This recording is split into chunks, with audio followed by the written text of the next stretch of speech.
नमस्कार दर्शकों, जेके प्राइम में आपका स्वागत है। मैं हूं विनोद कुमार। दर्शकों, अभी कोविड-19 समाप्त नहीं हुआ है और जिस तरीके से केसेस में इजाफा हो रहा है, सतर्कता बरतने की जरूरत है। हम सबको सतर्क होना, जो प्रधानमंत्री बार बार कहते हैं कि 2 गज की दूरी, मास्क जरूरी और हाथों को सैनिटाइज करना है, अब वक्त आ चुका है कि उन एसओपीज को दोबारा से इख्तियारात में लाया जाए। और ये शायद यही एक कारण था कि श्रीनगर के डिप्टी कमिश्नर एजाज असद ने आज वाकई में meeting Lee.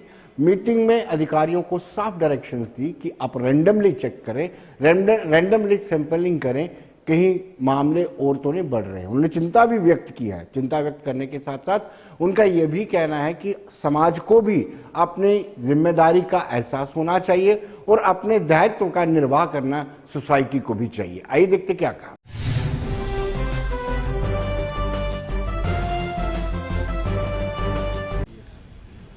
has a very dogged pursuit of chasing this place. No, it is very much present. It is present. The vaccination drive has to be intensified. Vaccination drive has to be intensified. और उसके लिए आपको जो भी administration से health department को मदद की जरूरत है, जो भी असिस्टेंस की आपको जरूरत है, that assistance will be provided. But 2 things are very important.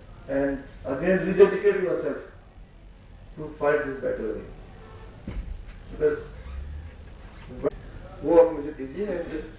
और एपिडेमियोलॉजिस्ट साहब आप सुन लें, आप थोड़ा ये जो पॉजिटिव केसेस आ रहे हैं, जो माइक्रो कंटेनमेंट जोन हैं, वहां आप थोड़ा देखें, ठीक है, और कुछ डेटा उसमें इमर्ज करके लाएं, डेटा कंपाइल करके। अहम बात मैं ये बताना चाहता हूँ कि पब्लिक की जानकारी के लिए है कि आज हेल्थ डिपार्टमेंट के साथ जो मीटिंग हुई है उसमें ये फैसला लिया गया है।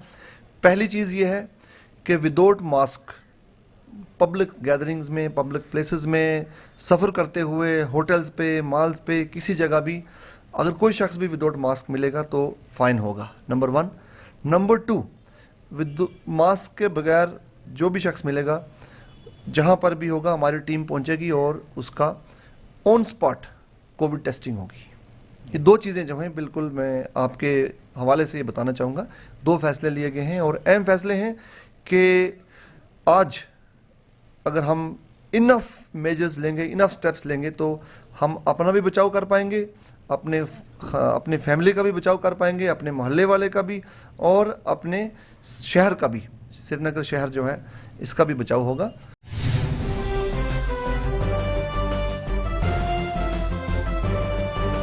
दर्शकों, किश्तवाड़ में भी अशोक शर्मा जो डिप्टी कमिश्नर हैं, उन्होंने मीटिंग ली और उन्होंने भी कहा है कि रैंडमली सैंपलिंग की जाए, जगह जगह जाकर के सैंपलिंग की जाए ताकि ये कोविड-19 फैले नहीं। दूसरी बड़ी बात उन्होंने कहा कि जो एंट्री पॉइंट ठाठरी है, ठाठरी में भी सैंपलिंग की जाए ताकि बाहर से आने वाले लोग कहीं संक्रमित ना हो।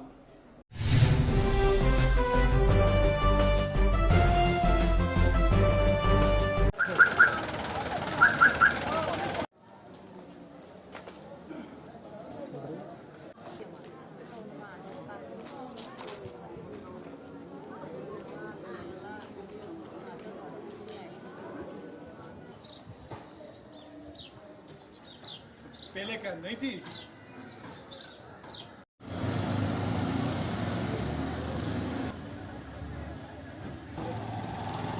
मीटिंग की है और हमने ये उसमें डिसीजंस लिए हैं कि एक तो हम ठाठरी नाका जो है उसको स्ट्रेंथन करेंगे, रैंडम सैम्पलिंग को वहाँ इंक्रीज करेंगे, और जितने भी ऑफिसेज और स्कूल्स जो खुले हैं, अब बच्चे भी स्कूल आना शुरू हो गए हैं, तो रैंडम सैम्पलिंग वहाँ भी हम कंटिन्यू करेंगे विद द मोबाइल टीम्स, ताकि कोई भी अगर कैसा सस्पेक्ट केस हो उसको अर्ली डिटेक्शन करके हम निकाल सकें और बाकियों को बचा सकें। मेरा आपके माध्यम से लोगों को यही अपील रहेगी कि एक तो वो 2 गज की दूरी बना के रखें, मास्क पहने, और सैनिटाइजर्स और हैंड वॉश जो है, जो मेन हमारे प्रिकॉशनरी मेजर्स कोविड में लिए गए हैं, ऑलरेडी हमने लास्ट ईयर बहुत काम किया इस डिस्ट्रिक्ट में, तो वो सारे मेजर्स हमें दोबारा इन्फोर्स करने पड़ेंगे ताकि हमें लॉकडाउन जैसी सीरियस सिचुएशन को फेस ना करना पड़े।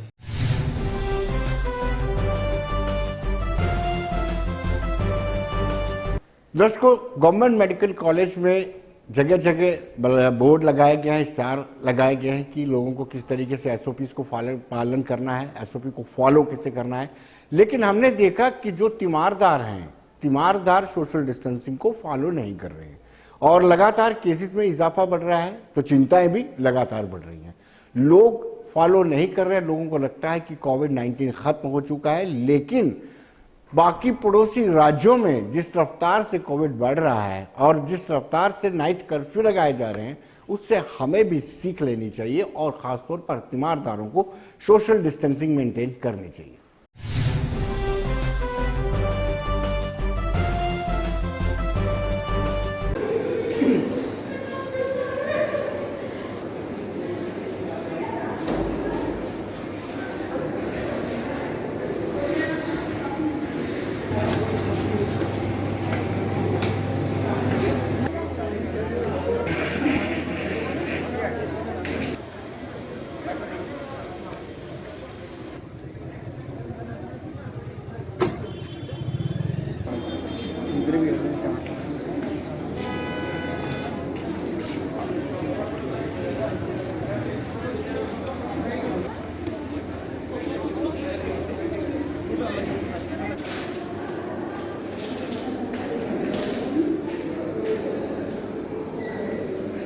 लेकिन मैं देख रहा हूँ कि ये जो वैक्सीन के आने से लोग बेफिक्र हो गए हैं, क्योंकि लोग सोच रहे हैं कि वैक्सीन आ गई है, हमें क्या डर है, ये वो। ऐसी बात नहीं है, क्योंकि वैक्सीन अपनी जगह है लेकिन वायरस अपनी जगह है। अगर वैक्सीन लगा लेंगे तो ये नहीं है कि वायरस चला जाएगा। अगर हम नेग्लिजेंस रहेंगे, केयर नहीं करेंगे, मास्क नहीं पहनेंगे और सफाई नहीं रखेंगे और सोशल डिस्टेंस नहीं रखेंगे तो ये दोबारा भी आ सकता है। सेकंड लहर आई है, ये एक बहुत ही लोगों को एक डरावना सा महसूस करवा रही है, क्योंकि जिन लोगों ने पहले इसको देख चुके हैं, कोरोना को झेल चुके हैं, वो लोग अब ज़्यादा परेशान हैं। हालांकि वैक्सीनेशन का एक प्रोग्राम शुरू हुआ है। अभी कल ही की बात है, मैं मेडिकल कॉलेज में गया था, जो एक टीम है वो कोरोना पेशेंट को लेके घूम रही थी, लेकिन उसमें कोई भी सोशल डिस्टेंसिंग या ऐसा कुछ भी नहीं था। मेरी अब जम्मू के लोगों से यही गुजारिश है कि यहाँ पर अभी तक जो लोगों को कल पता किया मैंने कि 8 पेशेंट जो कोरोना के जम्मू में एडमिट हो चुके हैं और उनमें से एक डॉक्टर भी है।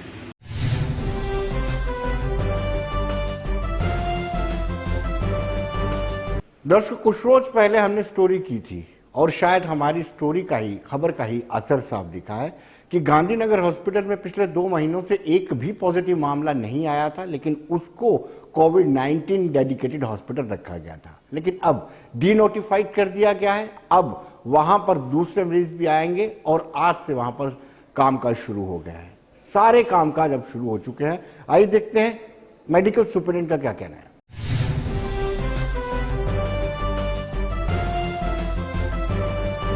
कल जो ऑर्डर निकला है उसके हिसाब से हमारा जो हॉस्पिटल है फुली डीनोटिफाई हो गया है from Covid with effect from 24 मार्च।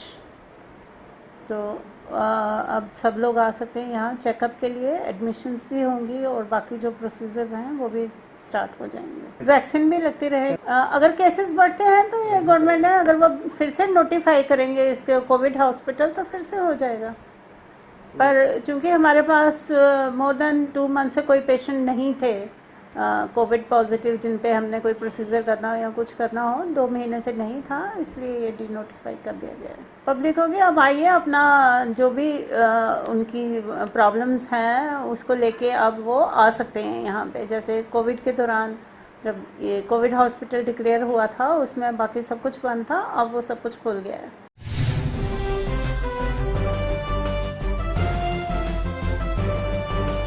दर्शकों, जब हम पहले बातचीत की थी किस तरह से लोगों को दिक्कतों का सामना करना पड़ रहा है, 200 बेडेड हॉस्पिटल बना हुआ है, उसका उद्घाटन करना बकाया है, क्या क्या दिक्कतें आ रही थी वो हम आपको बताते हैं।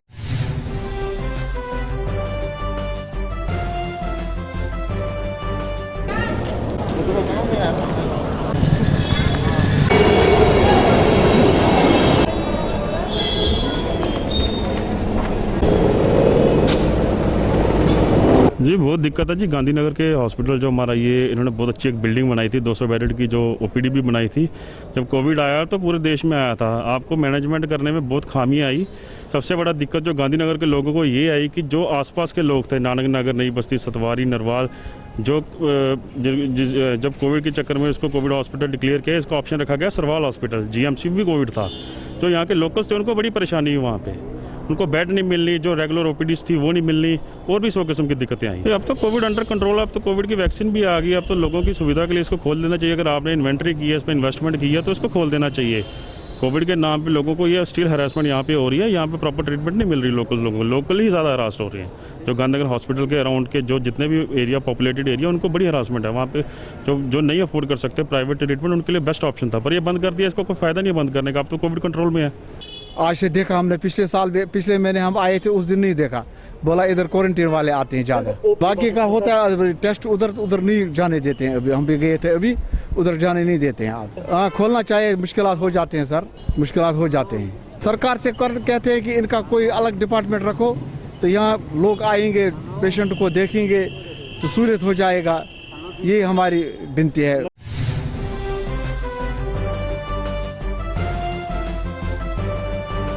दर्शकों, बाड़ी ब्राह्मणा प्राइमरी हेल्थ सेंटर में लोग आते हैं, इंतजार करते हैं और चले जाते हैं, लेकिन उनको वैक्सीन नहीं मिलती। वो कोविड की शील्ड लेना चाहते हैं, लेकिन नहीं मिलती। दूर दराज एरिया से आकर के वो प्राइमरी हेल्थ सेंटर में बैठते हैं, लेकिन फिर अधिकारी जवाब देते हैं कि वैक्सीन नहीं है। आइए देखते हैं।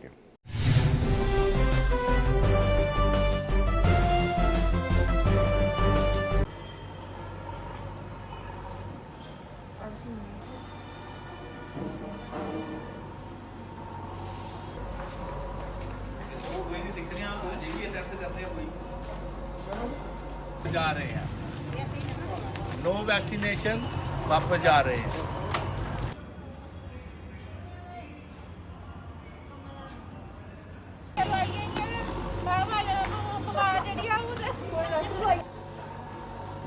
बैठो बैठो, वैक्सीन वाले जो भी है। हमें 1 घंटा हो गया यहाँ बैठे हुए, तो यहाँ बोल रहे वैक्सीन ख़त्म हो गई है। काफ़ी लोग आए हुए हैं यहाँ, परेशान हो रहे हैं लोग आके। तो बेचारे बूढ़े लोग भी आए हैं जो चल भी नहीं सकते। हमारी गवर्नमेंट से यही गुजारिश है, वो जहाँ तो रेगुलर वैक्सीन लगाएं, तो जहाँ तो फिर लोगों को परेशान, जहाँ बुला के आके परेशान ना होना पड़े। हम लोग टाइम निकाल के जहाँ पर वैक्सीनेशन के लिए आए थे, लेकिन हमें टका सा जवाब दे दिया कि जी वैक्सीनेशन आज नहीं लगेगी। अब क्यों नहीं लगेगी, कैसे नहीं लगेगी, क्या वजह है, इसका हमें कोई पता नहीं है। तो ये जो चीज़ है कि ये तो मैं समझता हूँ कि ये बहुत गलत बात है। एक तरफ तो गवर्नमेंट ये कहती है कि नहीं जी वैक्सीन की कोई कमी नहीं है, और अभी अगले दिन मोदी साहब कह रहे थे कि जी कुछ स्टेटों में वैक्सीन बर्बाद हुई है, एक्सपायर हुई है, लेकिन यहाँ पर वैक्सीन ही नहीं है। अगर है भी है तो लगाने वाले नहीं है, अगर लगाने वाले नहीं है तो यहाँ पर लोगों को क्या, गवर्नमेंट के लिए मेरी गुजारिश है कि ये जो है ये रूटीन में, और इसको अगर लगानी है, वैक्सीनेशन का प्रोग्राम रखना, तो रेगुलर होना चाहिए।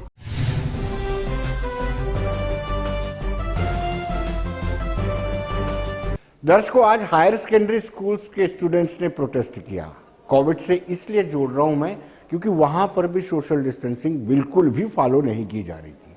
स्टूडेंट्स ने प्रोटेस्ट इसलिए किया कि ऑफलाइन एग्जाम वो नहीं देंगे। उन्होंने कहा कि ऑनलाइन जब एजुकेशन दी गई है तो ऑनलाइन ही परीक्षा लिए जाए। उनका कहना है कि 11वीं के स्टूडेंट्स को मास प्रमोट किया जाए, मास प्रमोशन दी जाए, और 12th का सिलेबस आधा 50% कर दिया जाए, फिर चाहे ऑफलाइन ले ली जाए। लेकिन आपको बताते चले कितना खतरनाक दृश्य था, एक के ऊपर एक चढ़े हुए थे, सोशल डिस्टेंसिंग नाम की कोई चीज नहीं थी। अब भी हम अपने कार्यक्रम के माध्यम से आपसे गुजारिश करते हैं, पब्लिक से, आवाम से, युवाओं से, कि सोशल डिस्टेंसिंग मेंटेन करके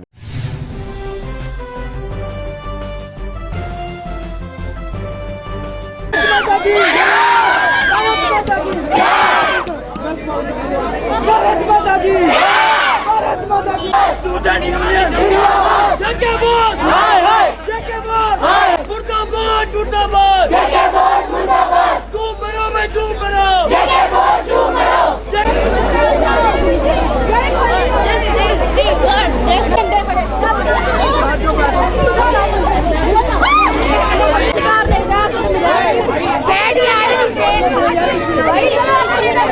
लगता है आपको मिल जाएगी वो आपको? उसकी पार्टी होगी गुलिस्तान वाले वजह ये है कि इन्होंने क्लासें ऑनलाइन लगाई, अब वो ऑफलाइन एग्जाम ले रहे हैं। और उससे ये कि बाकी सबके ग्रेजुएशन बेस पे सबके हो गया ऑनलाइन क्लास, ऑनलाइन एग्जाम्स हुए हैं। हमारी बारी ये ऑफलाइन एग्जाम्स ले रहे हैं, पढ़ाई ऑनलाइन तो एग्जाम ऑफलाइन। हम ये चाहते हैं कि हमारे भी ऑनलाइन एग्जाम्स हो, हमारे भी कुछ किया जाए कोरोना के देखते। ऑनलाइन में ये फर्क है कि वहाँ पे सिलेबस का काफी फर्क आ जाता है, ऑनलाइन पे मल्टीपल है। ये डर है कि कोरोना के कारण बच्चे, हम अगर किसी को कोरोना आ जाए, किसी बच्चे को कोरोना आ जाएगा, कौन जिम्मेवार है? और साथ में ऑनलाइन पेपर होने चाहिए। हमारी 2 मांगे रखी गई थी, या ऑनलाइन हमारे ऑनलाइन क्लासेस लगेगी 2 मंथ के लिए। अगर हम स्कूल में जाके ये चीज़ मांग पूछते हैं कि अगर इसका मीनिंग क्या है, तो कहते हैं अगर आपको ऑनलाइन पढ़ाया गया है तो ऑनलाइन हमें हमारी मैसेज नहीं किया जाता था। हम यही मांग चाहते हैं कि हमारी ऑनलाइन पेपर हो। हमें 11th क्लास के लिए हमें मास प्रमोशन चाहिए और 12th क्लास के लिए 50% ऑफ सिलेबस चाहिए। वो अपने पेपर, उनका बोर्ड एग्जाम है और 11th का भी बोर्ड एग्जाम है। 11th के लिए हमें मास प्रमोशन चाहिए, ठीक है। और लॉकडाउन के समय हमारी एजुकेशन में बहुत सारी प्रॉब्लम्स आई हैं, ठीक है। और प्रॉब्लम्स आने, हमें जो ऑनलाइन क्लासेस थी, फ़ोन था, पर बच्चों को फ़ोन भी प्रोवाइड नहीं किए गए हमारे यहाँ, तो जिससे वो गरीब लोग अपने बच्चों को पढ़ा सकें। तो वो उन बच्चों के लिए हम जस्टिस मांग रहे हैं, अपने लिए भी जस्टिस मांग रहे हैं, खासकर उनके लिए जो गरीब बच्चे हैं।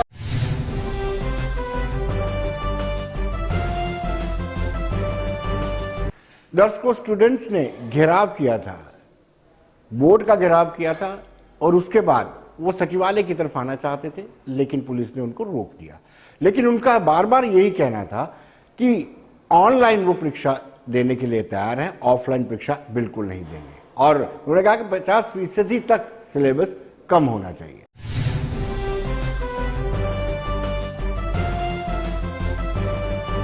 सर आप बोल रहे हो कि हम एक चीटिंग मार के पेपर देंगे, तो सर ये हमारे पेपर जो है सर वो स्कूल में ले लें 50% सिलेबस करके।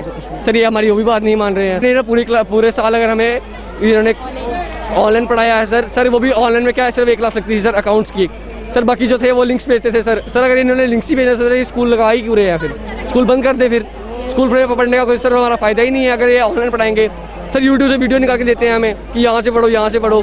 सर शॉर्ट हैंड का सब्जेक्ट रखा हुआ है, सर शॉर्ट हैंड का सब्जेक्ट रखा है सर, वो शॉर्ट हैंड पढ़ी जा सकती है सर? क्या सर मांग हमारी यही है कि हमारे ऑनलाइन पेपर लिए जाएँ, ठीक है, 50% सिलेबस हो जाए और हमारे होम बोर्ड में हो जाए। सर कश्मीर में कैसे हो गया सर ऑफलाइन में सर अगर ये हमें अगर हमारे सामने बैठ के सर हमें पढ़ा सकते हैं सामने फेस टू फेस, हम कोई भी डाउट पूछ सकते हैं सर। ऑनलाइन में ऐसा कुछ नहीं हो सकता सर ऑनलाइन क्लासेस में सर ये क्या कहते हैं 2G नेटवर्क कितना ही पढ़ेंगे सर हम? सर इनकी आवाज़ क्लियर नहीं आती है, तो बोलते हैं यहाँ जाओ अपना नेटवर्क चेंज करो। सर कितना नेटवर्क चेंज करेंगे सर ये वीडियोस भेजते हैं बड़ी MBs की सर, वो डाउनलोड नहीं होती है हमसे। हम सर क्या करें, हम भी मजबूर है सर।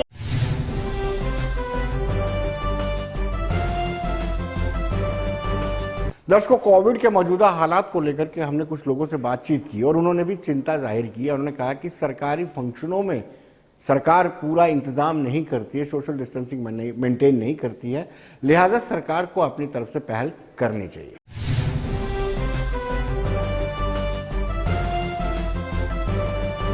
जम्मू रियासत के लिए खास करी जो पर्यटक स्टेट है ये बहुत खतरनाक है, इसे बचना चाहिए। सरकार को इसके लिए संज्ञान लेना चाहिए। सरकार ने इंटरस्टेट बसें तो अभी तक खोली नहीं है, लेकिन जहाँ ज़रूरत है वहाँ पर वो कार्रवाई नहीं करती और जहाँ ज़रूरत है वहाँ पर वो कार्रवाई करती है। आखिर क्या कारण है कि इंटरस्टेट बसें क्यों नहीं खोली? कोरोना के डर से। तो फिर उनके जितने भी कार्यक्रम हो रहे हैं वहाँ पर तो कोई कटौती नहीं है।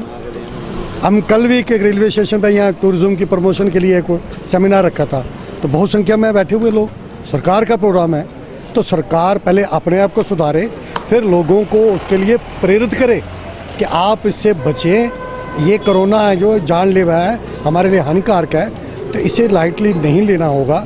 जिस प्रकार पंजाब में, महाराष्ट्र में या अन्य शहरों में, लगभग 7 शहरों में इसने अपने पाँव फिर से पसार चुका है, तो लगता है कि हमारे जैसे स्कूल भी खोल दिए, ये स्कूल जो छोटे छोटे बच्चों के लिए खोले तो उनके लिए तो ज़्यादा घातक है, तो बच्चे तो नहीं जानते ना कि सोशल डिस्टेंसिंग का पालन किस प्रकार करना है। जितना मर्जी समझाइए, बच्चे नादान हैं, वो भगवान का रूप होते हैं, नाचते हैं, खेलते हैं, तो इसलिए सरकार को जल्दी से जल्दी इस पर कोई कार्रवाई करनी चाहिए। सर देखिए, कोई टाइम था कि सुनने को ये आया था कि कोरोना बिल्कुल ख़त्म हो गया, अब 2-4-5 दिन से जैसे चल रहा है कि कोरोना के केसेस बढ़ते जा रहे हैं, 15 से शुरू हुई एवरेज आज 40 तक पहुंच गई है। तो इसका कारण कुछ ये भी है कि जैसे अवेयरनेस ख़त्म हो चुकी है। अब कोरोना की अवेयरनेस के बजाय टीकाकरण पे अवेयरनेस ज़्यादा हो गई है। तो टीकाकरण के कारण लोग ये कहते हैं कि टीका लगवाएं, हम कोरोना से सेफ हो गए, मगर डॉक्टर्स भी यही कह रही है, WHO भी यही कह रही है कि खाली इंजेक्शन इसका एक अल्टरनेटिव नहीं है। इंजेक्शन लगाने के बाद भी आपको सावधानियाँ बरतनी है। अब जैसे हमने देखा कि महाराष्ट्र, पंजाब, हर जगह इस समय कर्फ्यू जैसी हालत बना दी है। 9 बजे के बाद कर्फ्यू लगना शुरू हो गए, मगर कर्फ्यू रात को लगाने से क्या फ़ायदा? मुझे लगता नहीं है कि कोई लोग रात को जाके बाहर निकलेंगे, लोगों को मिलेंगे और उससे एक दूसरे को कोरोना करेंगे। इसकी बजाय रिस्ट्रिक्शन लगाने की बजाय मेरे आइडिया में सरकार को ऐसा करना चाहिए कि लोगों को अवेयर करना चाहिए।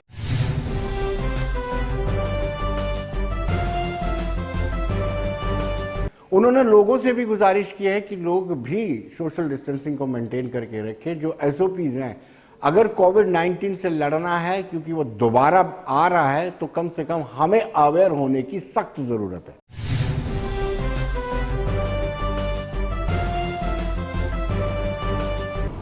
ऐसा है, कोरोना महामारी ने जैसे फर्स्ट फेज में पूरे वर्ल्ड को हिला के रख दिया और उसमें हमारे इंडिया को, हमारी स्टेट में भी। अब हम देख रहे हैं कि सेकंड स्पेल में वर्ल्ड की कई कंट्रीज ऐसी हैं जो लॉकडाउन दोबारा लगाने जा रहे हैं, और उसी को मद्दे रखते हुए हमने देखा इंडिया में पिछले 4 महीने के करीब जो संख्या थी नीचे के स्तर पे थी, जो संक्रमित लोग थे। अब हम देखते हैं कि 30,000 से ऊपर 35,000, 40,000 के करीब जाना शुरू हुई है। अगर हम सही मायने में जैसे सरकार ने कहा कि सोशल डिस्टेंसिंग, मास्क और साथ में सैनिटाइजर का इस्तेमाल नहीं करेंगे, तो ये पक्का है ये संख्या दिन प्रतिदिन बढ़ती जाएगी। आपने देखा महाराष्ट्र में दिन प्रतिदिन संख्या बढ़ रही है। महाराष्ट्र का आंकड़ा तो इतना चल रहा है कि 35,000 में तकरीबन 30,000 वहाँ का आंकड़ा। उसके बाद हमारी दिल्ली बैठे हुआ है, दिल्ली में भी आंकड़ा कंट्रोल नहीं हो पाया, जब भी ये देखिए आंकड़ा बढ़ते जा रहा है। हमारी नेबरिंग स्टेट पंजाब में, वहाँ पे देखिए आंकड़ा बढ़ रहा है, और बढ़ने के कारण और सिचुएशन ऐसी आ रही है कि वहाँ पे रात को लॉकडाउन शुरू कर दिया है। और सिचुएशन ऐसी, भगवान से कृपा करते हैं कि दिन के वक्त ना आए, सिचुएशन ऐसी बनी कि दिन में भी लॉकडाउन। और रही हमारी स्टेट में सरकार ने right from the beginning entry point के ऊपर बहुत सख्ती लगा के रखी हुई है, जिसके कारण हमारे टूरिज्म में बहुत नुकसान हुआ, क्योंकि बाहर से जब यात्री नहीं आ पा रही हैं, बसेज नहीं आ रही हैं, तो नेचुरली संख्या नहीं हो गई। उसके साथ साथ में जैसे भी एयरपोर्ट पे या ट्रेन पॉइंट पे या ट्रेन यहाँ पे डेस्टिनेशन पे, वहाँ पे काफ़ी सख्ती है, लेकिन अब ये सख्ती और करनी पड़ेगी।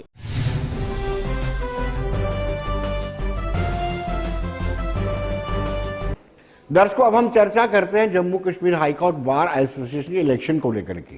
रिटर्निंग ऑफिसर सरदार सुरेंद्र सिंह, एडवोकेट सरदार सुरेंद्र सिंह ने स्पष्ट कर दिया था कि नए मापदंड तय किए गए हैं। जनरल हाउस की मीटिंग में यह डिसाइड किया गया है कि 30 साल तक प्रैक्टिस करने वाला ही प्रेसिडेंट के इलेक्शन लड़ पाएगा। 25 साल तक प्रैक्टिस करने वाला, यानी 25 साल के अनुभव वाला व्यक्ति ही वाइस प्रेसिडेंट और जनरल सेक्रेटरी के इलेक्शन लड़ पाएगा, 20 साल तक का अनुभव रखने वाला। लेकिन अब लोगों में, युवा वकीलों में या वकीलों में ये नाराजगी हो गई है। उनका कहना है कि मीडिया को पहले बताया जाता है, जबकि जनरल हाउस के लिए वो फैसले आवाम को, यानी जो मेंबर्स हैं, सदस्य हैं, उनको पहले बताए जाने चाहिए। पहले हम बताते हैं कि एडवोकेट सुरेंद्र सिंह ने क्या कहा था।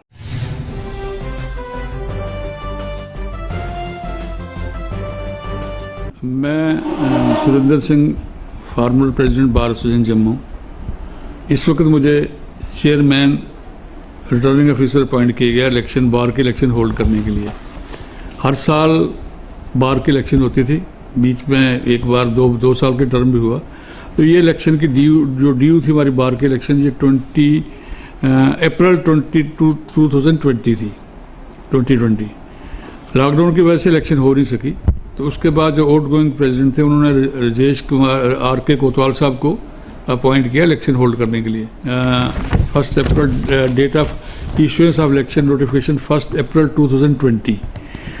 Last date of filing application form 10 April 2021, वो भी 21 है। Date of withdrawal of the nomination 15th of April 2021. Date of election if needed 24th of April 2021. इसमें हमने एक कंडीशन रखी थी कि 50% एटलीस्ट बार मेंबर्स जो हैं वो डिपॉजिट करवाएं, यदि जमा करवाएंगे फिर इलेक्शन होगी। फिर हमने एक जनरल उसकी मीटिंग की थी 12 जनवरी को, उसमें कुछ अमेंडमेंट कॉन्स्टिट्यूशन अमेंड किया था, तो जनरल हाउस ने वो कुछ अप्रूव की थी, कुछ उन्होंने कहा जी सिलेक्ट कमेटी बना के अमेंडमेंट उसको, उस अमेंडमेंट के मुताबिक हमने इस पर क्राइटेरिया फिक्स किया है कि जो वकील, जिस वकील की 30 साल से ज़्यादा प्रैक्टिस होगी वो प्रेसिडेंट की इलेक्शन लड़ने के काबिल होगा, एलिजिबल होगा। 25 इयर्स जिसकी इलेक्शन प्रैक्टिस होगी वो वाइस प्रेसिडेंट के लिए इलेक्शन लड़ सकता है। 20 इयर्स जिसकी एज होगी वो सेक्रेटरी के लिए लड़ सकता है। 10 इयर्स फॉर जॉइंट सेक्रेटरी और 5 इयर्स फॉर कैशियर।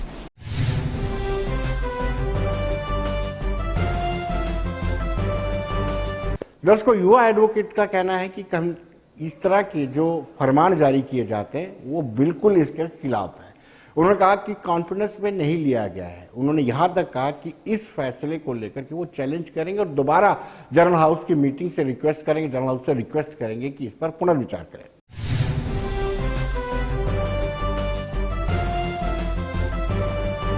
देखिए, ये आपके चैनल मीडिया भाई बंधुओं के माध्यम से हमें पता चला, पहली बार बाहर की हिस्ट्री में ऐसा हुआ कि हमें बाहर से पता चल रहा है कि इलेक्शन के क्राइटेरिया क्या हैं।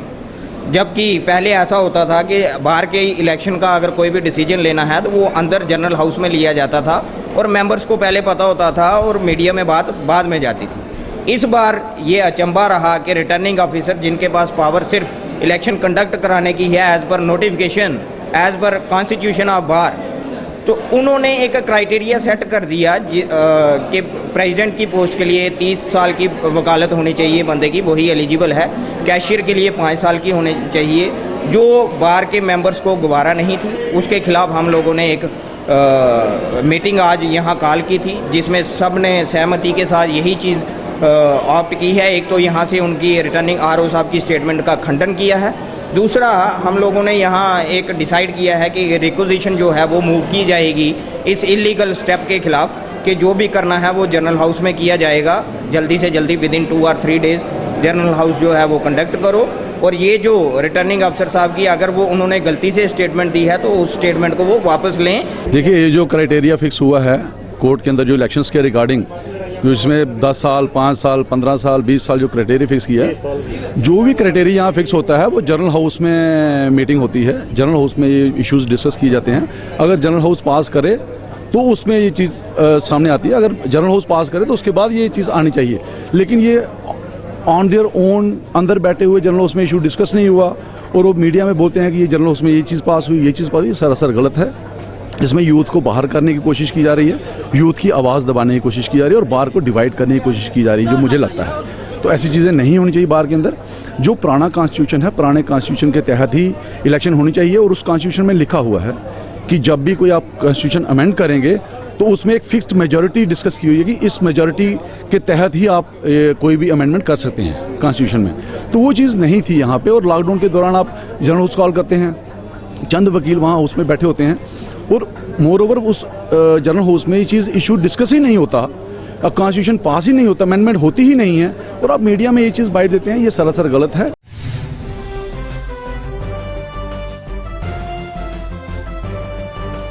अब चुनावों को लेकर के संशय बन चुका है, क्योंकि उनका कहना है कि रिटर्निंग ऑफिसर को कोई ऐसा राइट नहीं है कि वो किसी तरह के संशोधन कर सकता है और जनरल हाउस की मीटिंग में ऐसा कुछ हुआ भी नहीं है। यानी जो वकील हैं, जो सदस्य हैं, बिल्कुल आमने सामने आ गए हैं कि ऐसे चुनाव नहीं होंगे, जो कंडीशन, टर्म्स एंड कंडीशन नए सिरे से रखी गई है।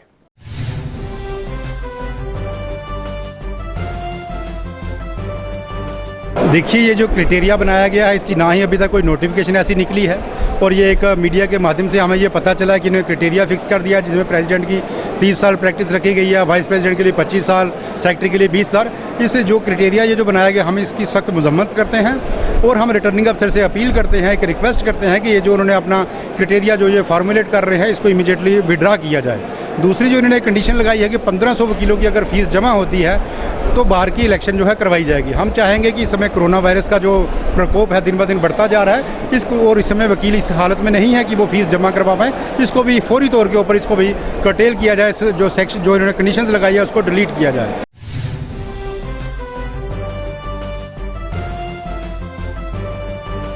तो दर्शकों, बने रहिए देश दुनिया की खबरों के लिए और मुझे दीजिए इजाजत। नमस्कार।